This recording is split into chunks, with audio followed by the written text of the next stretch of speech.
Ìlú Ìrèté tó wà ní ìjọba ìbílẹ̀ Odògbolu, ìpínlẹ̀ Ògùn kún fún ayọ̀ àti ayẹyẹ ní ìparí ọ̀sẹ̀ bí Kábíyèsí Ọba Dókítà Olúṣẹ́gun Àwòkọ́yà Yusuf Onírèté Ìrèté Ìjẹ̀bú ṣe bu ọlá fún àwọn ọmọ bíbí ìlú mẹ́ta pẹ̀lú fífi wọ́n jẹ oyè pàtàkì nínú ìlú náà.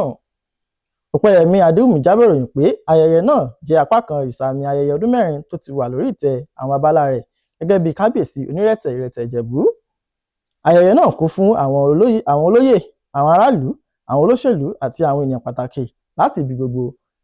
Ẹgbẹ́ àtìpàdé náà látẹnu Blessing Adéwuyì. Ààfin Onírèté ti Ìrèté Ìjẹ̀bú kún fọ́fọ́ bí orí adé àtàwọn olóyè míì ní ilẹ̀ Ìjẹ̀bú ṣe darapọ̀ mọ́ Ọba Olúṣẹ́gun Àwòkọ́yà Yusuf láti ṣayẹyẹ yíyan ọmọ ìlú mẹ́ta sí orí ipò.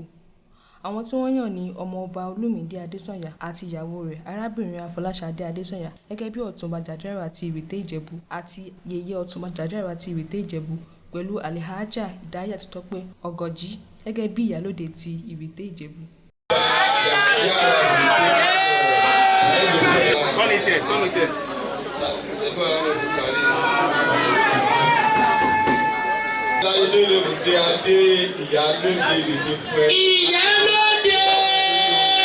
Nígbà tó ń ṣàfihàn ìtẹ́lọ́rùn rẹ̀ lórí yíyan àwọn ẹni iyì náà, Onírèté ti Ìrèté Ìjẹ̀bú gbogbo ọmọkùnrin àti ọmọbìnrin Ìrèté Ìjẹ̀bú tó wà ní ilé àti lókè òkun láti darapọ̀ mọ́ ìran rẹ̀ láti jẹ́ kí Ìrèté Ìjẹ̀bú di àwùjọ tó dára tó sì ní àtúnṣe rere fún ọjọ́ iwájú.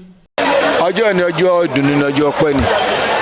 A dúpẹ́ pọ̀ lọ́dọ̀ Ọlọ́run Ọba tó ṣe nírọ̀rùn fún wa tí a rí ọjọ́ òní tí a tún lékún nínú ọdún tá a wà lórí ìtẹ́ ọpẹ́ tó s'Ọlọ́run.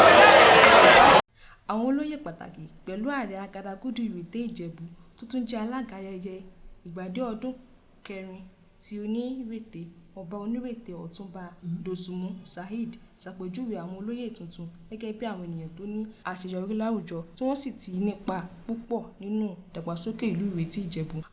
Àwọn olóyè tuntun náà fi ìdùnnú àtayọ̀ wọn hàn nígbà tí wọ́n dúpẹ́ lọ́wọ́ Onírèté ti ìlú Ìjẹ̀bú fún iyì tí wọ́n fún wọn.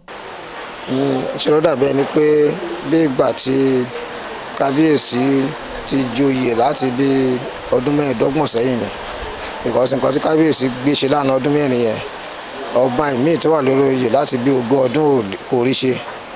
In fact ṣe ló dàbí ẹni pé ká ti ní ọba bí Kábíyèsí látẹ̀yìnwá Ìrèté òní dàbí bó ṣe rí àti yàtọ̀ gidi gan bó ṣe rí nìyẹn.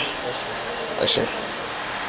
Fún àwọn nǹkan tí a gbèrò láti ṣe fún ìlú, a gbèrò wípé àwọn obìnrin wa tí wọ́n wà ń lù gbogbo wa la rí bí Nàìjíríà ṣe rí ẹlòmíì tó fi 200,000 ṣòwò tẹ́lẹ̀tẹ́lẹ̀ nísìn kò lè rọ ọjà 20,000 so tó bá mú dọ́jà nǹkan tó máa kó sórí gbá ó máa kéré ṣùgbọ́n a wò pé ká ṣe ìdókòwò ráńpẹ́ fún wọn láti ṣe ìyàwó fún wọn ṣùgbọ́n ìyàwó yẹn kò ní sí èlé ń bẹ o wọ́n á máa ya láàrin ara wọn wọ́n á tún máa dá padà torí ẹni tó. Ayẹyẹ náà láàrin bí àwọn akọrin fújì olókìkí méjì Sefiu Alao àti Saheed Òṣùpá ṣe fi orin dá wọn lára yá láti lè ṣe ti Ìjẹ̀bú Òde. Blessing Adéwuyì ló ṣàtìlẹ́yìn.